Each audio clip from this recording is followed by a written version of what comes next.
the AFC North may be the best division in the entire NFL. The Bengals have Joe Burrow and Ja'Marr Chase, who together set records at the college level, and in the NFL, they've been to a Super Bowl and an AFC championship together.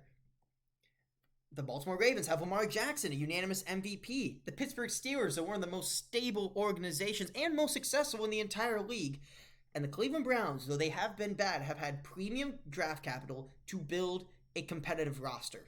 Last year, 3 of these teams had winning records, and they all split against each other in division. So this year could be one of the most interesting and fascinating divisions, quite frankly, in the entire league. Will the Cincinnati Bengals become the first team to win the division 3 times in a row? Will the Baltimore Ravens soar to new heights with Lamar Jackson? Will Kenny Pickett be the quarterback of the future for the Pittsburgh Steelers? And will the Cleveland Browns actually win the division for the first time in its history? I'm going to answer this and more in this episode of State of the North.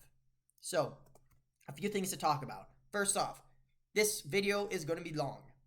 Yeah, I know. I'm sorry. I wanted to try to keep it shorter, but I think doing this format that I'm going to do is the best way to do it. What do I mean by that? First off, I'm going to look at all 4 of these divisional teams together at the same time, week by week, for these predictions. Now, why am I doing this? Because those divisional games are the most important games that you're going to play from purpose of tiebreaker, other than, a couple games where you're playing like other teams that could be winning their division, that too. But mainly because the divisional games are a third of your season. There's 6 games out of the total 18 weeks you play. And furthermore, by paying attention to the other teams in your division as well, you'll be able to kind of more accurately gauge those big divisional games. So that's one. Number 2, anybody can grab a notepad and just start putting wins and L's according to the Vegas betting odds. I went back, especially for this first portion of the video, at previous matchups or like some previous games and nuggets to think about in order to analyze these games, because I don't think anybody actually does that. At this point, people just kind of pick and choose without doing any of the research. So I went back and I looked at those to do these predictions. So, and I also have to stress that you are not going to win every game you're supposed to win, and you're not going to lose every game you're supposed to lose. That is important. Kansas City, they lost the Indianapolis Colts last year and went 14-3 to get the number 1 seed, and they went into overtime against the Houston Texans. There are going to be some of those games on here, and you're probably going to look at some of those and be like, oh, hey, yeah, no, this guy's a real hot take artist. I'm not. I hate those people. I hate people who just say controversial stuff to controversial stuff. I truly believe the things that the predictions that I'm going to give to you. And if you watch through to the entire video, I think you guys are going to agree that this is a pretty realistic look at how this division is going to shake up. So with all that out of the way, let's get into the video. So, week 1. We got some interesting matchups. Bengals at Browns. There are a ton of questions with Joe Burrow. Will he even be healthy? I don't know. I really don't. But even if he was, he's 1-4 against the Browns. So, and further, the Browns, their season tickets are sold out. So, that's another thing to think about, right? So, Cleveland is going to be packed. It's going to be a crazy atmosphere. And Joe Burrow is going to either A, not be playing, or B, not have had a lot of time on under his belt for some reps. I think it's a game that the Browns win. Now, San Francisco and Pittsburgh. Now, it's in Heinz Field. I know it's not Heinz Field. I'm calling it Heinz Field. Everybody knows it's Heinz Field. It's Heinz Field. Brock Purdy just got injured. You just traded Trey Lance, and you have a Jets reject as the backup quarterback.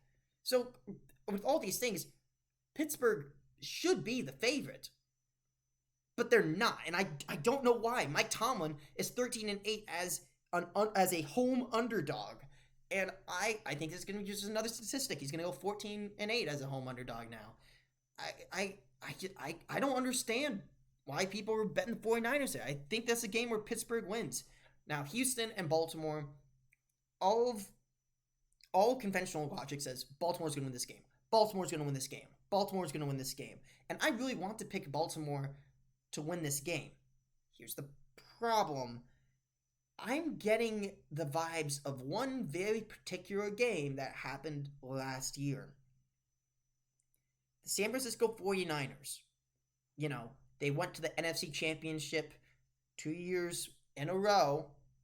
And last year, they roared in to week 1 with expectation, and they lost to the Bears, who would go on to get the number 1 overall draft pick. And I just... Let me explain, because you're probably like, hey, I don't see the similarity here. Well, you have two teams who have great rosters, and their Super Bowl window is wide open. Their quarterback is adjusting to new circumstances on the offense. Either A, for Trey Lance, it was actually becoming a NFL Week 1 starter, and for Lamar Jackson, it's a new offensive coordinator. Both of these teams are heavy favorites against their counterparts. And on the other side of the ball, you have two Ohio State quarterbacks drafted to save their franchise and who are being given the Week 1 starts for the first time in the NFL. Now, I know CJ Stroud, I don't think they've officially said it yet, but I'm pretty sure he's going to be the starter for the Texans. I'd be really shocked if that didn't happen. They're also facing new defensive coaches. And because they all play for for franchises that have not been good in the past, everyone's assuming that means they are not going to be good ever. And I think the Texans surprised people. They got CJ Stroud, they got Will Anderson, they got a lot of pieces to work with. And I think this is a game where Houston shocks everyone, wins like a 27-24 game, for example. It's something like that. And for this next week, you got some divisional matchups. I think the Baltimore Ravens get right here. Again, I don't know what's going on with the Joe Burrow injury, but even if he does play, these games were ugly last year. If Lamar Jackson plays all these games, they win the division.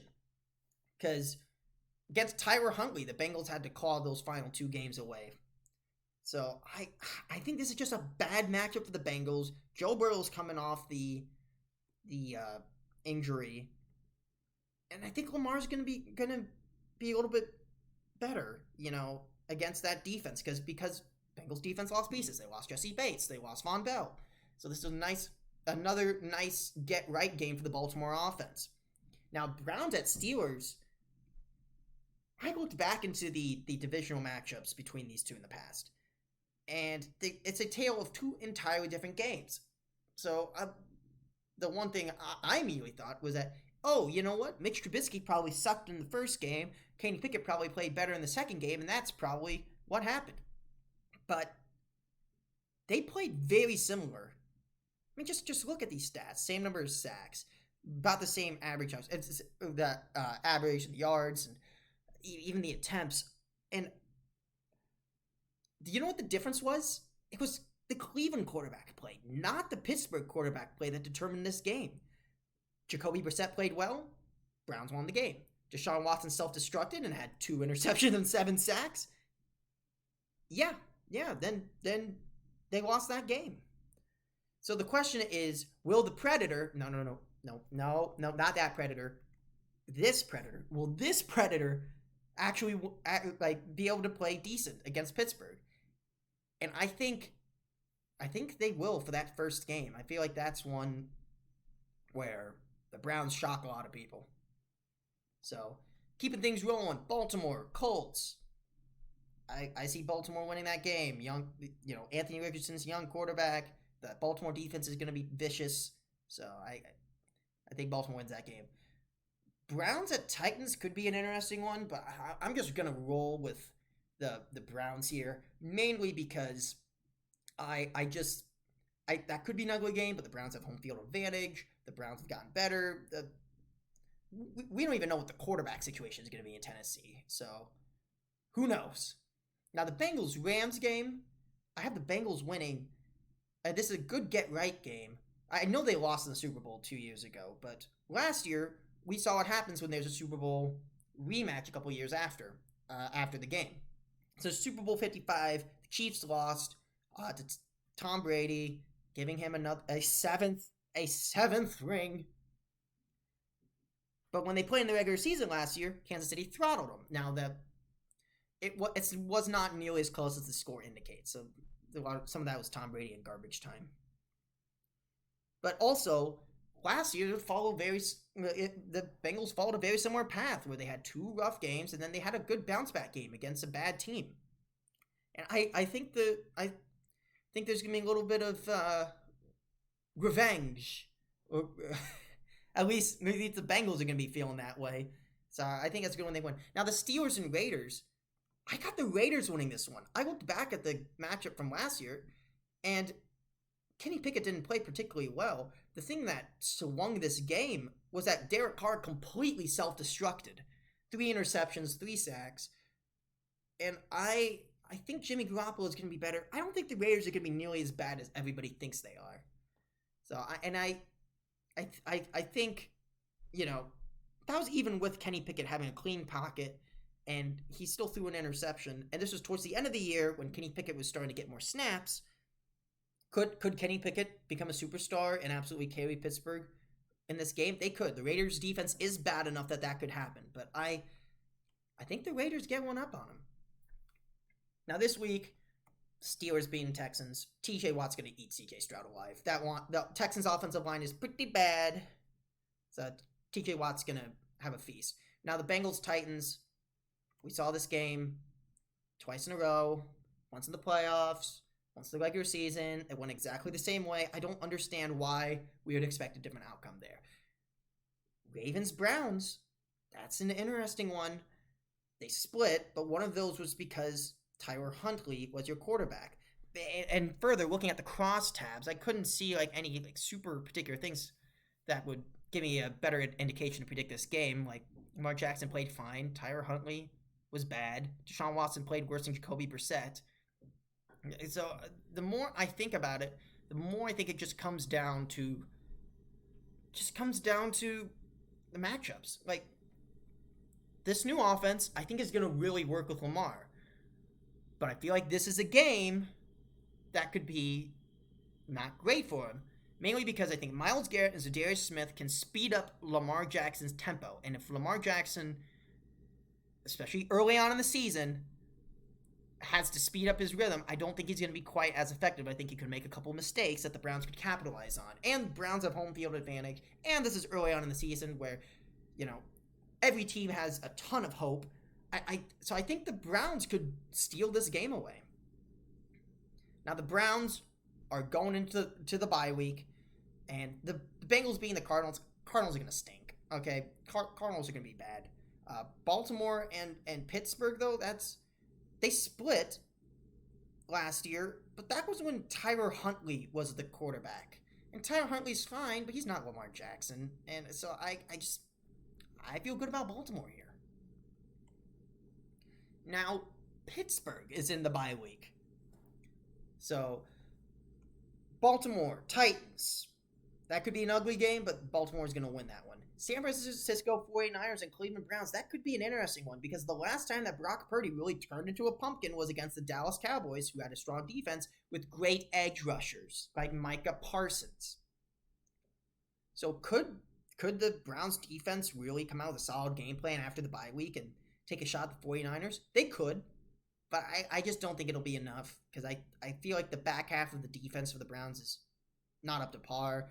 And I really think that Deshaun Watson is going to have a really hard time with that stacked 49ers defensive roster. Now, the Seahawks-Bengals game is one that everybody's circling on the counter like this is a Bengals win. And I don't know because, again, they lost a lot of defensive pieces. They're going to have to get into shootouts. And the Seahawks last year, they were able to put up points on the board, like a 37-23 win against Los Angeles, 48-45 against Detroit. Geno Smith does have the capacity to win by shootout. And I think this is a game where if the Seahawks are going to win, you got to win by shootout. And I feel like this is a sleeper game that could be tough on the Bengals, especially early on. I think the Seahawks are going to win that one. Now, the Bengals are in a bye. Hot take. Not really a hot take. But I think the Colts are going to beat the Browns here. Now, why on earth would I have them start 4-0 and then say, oh, hey, yeah, they're also going to lose in the Indianapolis Colts. The best part about the Browns defense is that defensive line.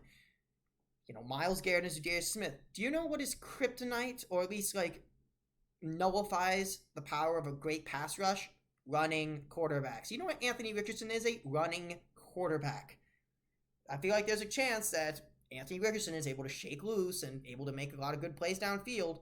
Keep an eye on this one. This could be a great upset pick. Now, Lions in Baltimore. I have the Lions winning this one. 2 years ago, when the Lions had an awful season, 3-13-1, something like that. They gave Baltimore fits, and it took a 66-yard field goal for them to get a W. I just think this is an interesting matchup. Yeah, the Ravens have gotten better since then, but so have the Lions. So I don't think you're going to have any of that late heroics nonsense, no offense, with just that Justin Tucker kick. So I think the Lions win that one. Now, Rams and Steelers, Matt Stafford is glass statue at this point. TJ Watt's going to destroy him. So that's a pretty easy game to predict. So now, Cardinals losing. Again, that's not really a hot take. I think without Kyler Murray, without DeAndre Hopkins, this is just a game great for Baltimore. Also have Trevor Lawrence and the Jacksonville Jaguars beating the Pittsburgh Steelers. This just feels like one of those games where Pittsburgh just kind of lets you down. And Trevor Lawrence is a good quarterback, and I feel like they could definitely give the Steelers some problems. Plus, you guys remember the last time that the Jaguars and Steelers played a playoff game. I know. It's been a while. Who cares? But it's. I think Jacksonville's going to win that game.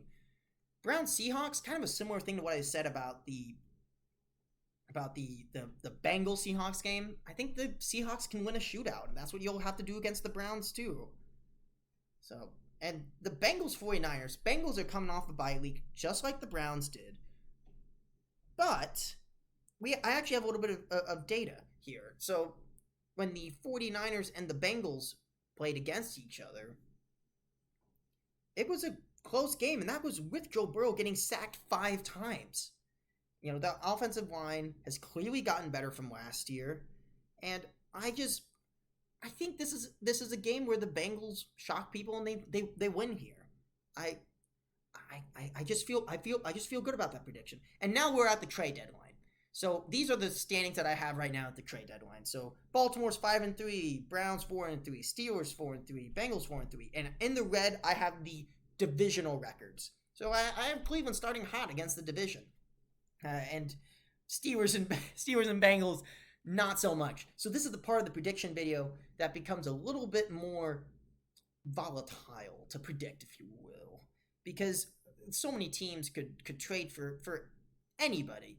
Like when Christian McCaffrey was traded to the 49ers last year, it changed the trajectory of that team.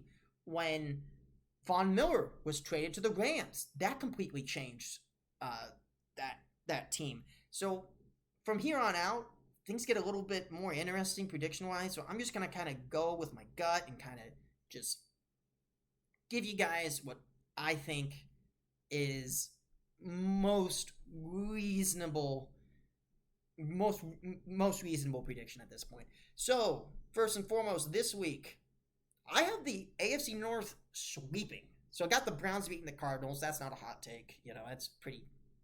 I think it's pretty easy for everybody to agree with that one. Steelers, Titans, that's going to be a low-scoring game, but that feels like a Pittsburgh win. Baltimore and the Seahawks. All the other stuff I said about the Seahawks is true, but I think the Baltimore defense is going to be able to hold Geno Smith in check and turn him back into a pumpkin. So, and the Bengals-Bills, I don't believe in the Buffalo Bills the way they're currently constructed. I don't. I think they got to make some moves at the trade deadline in order to become anything. And even if they do make moves at the trade deadline, it's not gonna matter too much in that game. In this game, right after trade, there's just not enough time to get familiarized with the scheme. So I think the Bengals are gonna win that one. I think that could be a high-scoring one, like 41-33 is like my wild prediction of what that game could look like. So, well, I mean, we'll have to see what happens, obviously, but I think this is a good week for the AFC North. This week, Bengals beating the Texans. I think it's pretty straightforward. Packers beating the Steelers is an interesting one. I just think at this point in the season, Jordan Love is going to be developing more, and Pittsburgh, I feel like Pittsburgh is going to be favored in that game, and Mike Tomlin sometimes tends to let you down when he's a real favorite. And Baltimore's not going to get swept by the Browns. Okay, at this point, Lamar Jackson's developed into the scheme. He's probably feeling more confident, and he's just I just don't see the Browns winning that game. This week of divisional games is huge, especially looking at, the race between the Bengals, the Ravens, and the Steelers, and the this is all pretty even right now. So, but I think the matchup is not great for the Bengals against the Ravens. So I think Ravens are gonna end up sweeping them, and the Steelers are gonna split with the Browns. It's just kind of a gut feeling on the Steelers. I just don't see them getting swept. I feel like Mike Tomlin is going to pull some rabbit out of the hat, and they're going to win that game. Now, Chargers beating the Ravens, I feel like Chargers are going to be in desperation mode. They're not going to be nearly as good as what the media thinks they're going to be, so they're going to be playing with desperation mode at the end of the season. Broncos versus Browns. Browns fans should know that playing against the Denver Broncos, it hasn't been good to them in the past, so I don't see any reason for it to go differently. Plus, I think that Broncos defense could give Deshaun Watson some trouble. Now, the Steelers-Bengals games, you probably heard a lot of narratives about the Pittsburgh Steelers saying, I don't know how Cincinnati is going to put up points against the Pittsburgh Steelers. How? What is your evidence? I'm being serious. What is your evidence? Because looking back at the last 2 years, the Bengals offense has throttled the Steelers defense, 24-41. And last year, 37 points, and that was with Joe Burrow throwing 2 interceptions and getting sacked 2 times. But everyone's probably thinking about the game that the Bengals lost week 1, 23-20 against the Steelers, where Joe Burrow got sacked 7 times through 4 interceptions. And even then, it took a missed PATs and missed field goals in order for the Steelers to snag that game somehow. So I just don't think Pittsburgh and the Bengals, I just don't think Pittsburgh is a good matchup. So, yeah, the Bengals are going to win that one. So now Baltimore is on a bye. Steelers taking care of the Cardinals. I think that's pretty reasonable to say. Myles Garrett and Jadarius Smith are going to destroy Matthew Stafford or whoever is quarterback of the Rams at the time. And the Bengals-Jacksonville one is going to be really interesting, too. I think that's a primetime game. Joe Burrow is 2-0 against Trevor Lawrence at this point. And that includes both the college and the professional level. I don't see the Bengals losing this game. I think this is another fun shootout. I think Jacksonville's defense is bad enough that Burrow can go toe-to-toe and point for point and win that game. This week, I have most of the AFC North winning. Bengals beating the Colts, that's not particularly controversial. Pretty straightforward. Anthony Richardson's going to be kind of running out of gas. Or he could be injured because that's the nature of dual-threat quarterbacks. Sometimes they get injured towards the end of the season. Baltimore and the Rams, Rams just aren't going to have a whole lot to work with at this point in time. I don't know what they're even going to be playing for. Jacksonville beating the Browns, that's an interesting one because you'd think with the edge rushers, that with Jadarius Smith and Myles Garrett, again, I'm going to keep saying those names a lot because that is their defense at this point. Trevor Lawrence is mobile enough that he could nullify some of those advantages. And look, the Steelers-Patriots game was ugly last year, and the Steelers lost 17-14. I just don't think that Bill Belichick is going to be able to snag that one from Tomlin. I think there's going to be a lot of pressure, especially at this point in the season, to get the win, and I think Pittsburgh's going to do that. And this week, I have, again, the AFC North sweeping. Bengals beating the Vikings. Yeah, we saw this game before, too, and the Bengals won when it was a worse offensive line. Bengals got better. I don't understand why we would think that would change. Baltimore beating Jacksonville, I just think that was a real fluky game last year. I just don't see Baltimore losing that game that kind of way again. And Miles, and I think the defensive line for the Cleveland Browns are going to make life for Justin Fields a little bit tough, But mainly, I think it's just because the Bears' defense is not going to be particularly great. So Deshaun Watson should be able to slice and dice that defense up. And Mike Tomlin facing a rookie quarterback, I think that game is only going to go one way. So we're almost towards the end of the season, and I have some interesting things. First off, Bengals are going to sweep the Steelers. I just think Pittsburgh has a bad matchup against the Bengals, and I'm just confident in Joe Burrow's ability to slice, dice, and tear the Pittsburgh Steelers a new one. Now, the Cleveland Browns beating the Texans, low-key another Deshaun revenge game, but I think, they're gonna make C.J. Stroud run for his life. So, and the 49ers roster is super stacked. At this point, they'll probably be playing to get the number 1 overall seed. They're gonna be playing very aggressive physical football, and I don't see Baltimore snagging that win. 2 more weeks to go, and a lot of L's for the AFC North, other than Baltimore and Miami. That Baltimore should have won that game last year too, but they completely collapsed at the end. I don't think they're going to collapse this go around. Kansas City and the Bengals, look, there's so much to talk about how Joe Burrow owns Patrick Mahomes, which was true, but I just think this is going to start to kind of balance out, mainly because the Bengals defense is not going to be nearly as good as it was the last few times that they faced. So I think Burrow will have a hard time putting up points, and Patrick Mahomes will have a little bit of an easier time against that defense. I think it's still going to be a good game. Seahawks and Steelers, I just feel like that's one that's the Seahawks steal. And the New York Jets are going to be a decent ball club. So I don't think there's any shame in the Browns losing that game either. So now we are at the final game of the season. And it's really a race between the Bengals and the Baltimore Ravens. Baltimore wins, there's nothing the Bengals can do. Bengals win, they also need Baltimore to lose. And I think that's exactly what happens here. I don't think the Browns are going to sweep the Bengals at this point, especially when they have nothing to play for. I think it's going to be kind of like that Pittsburgh game where they just last year they just kind of collapsed in at the end. And the Steelers, Steelers are going to be fighting to get in a wild card. And I think you're going to have to get 10 wins this year in the AFC, at least in order to get in. So I think they'll be playing with a lot of fire in their belly. And I think the Pittsburgh Steelers steal one. So these are the final records I have. I have the Bengals going 12-5, the Ravens 11-6, Steelers 10-7, and the Browns 8-9. I have the Bengals and the Browns going 3-3 in the division. Baltimore going 4-2, and the Steelers going 2-4.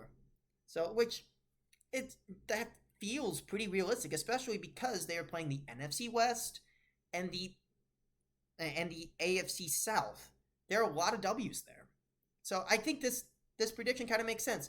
So congratulations, Cincinnati. You are the king of the North. Well, that's going to be it for this video. Make sure you guys like and subscribe to the channel if you're new.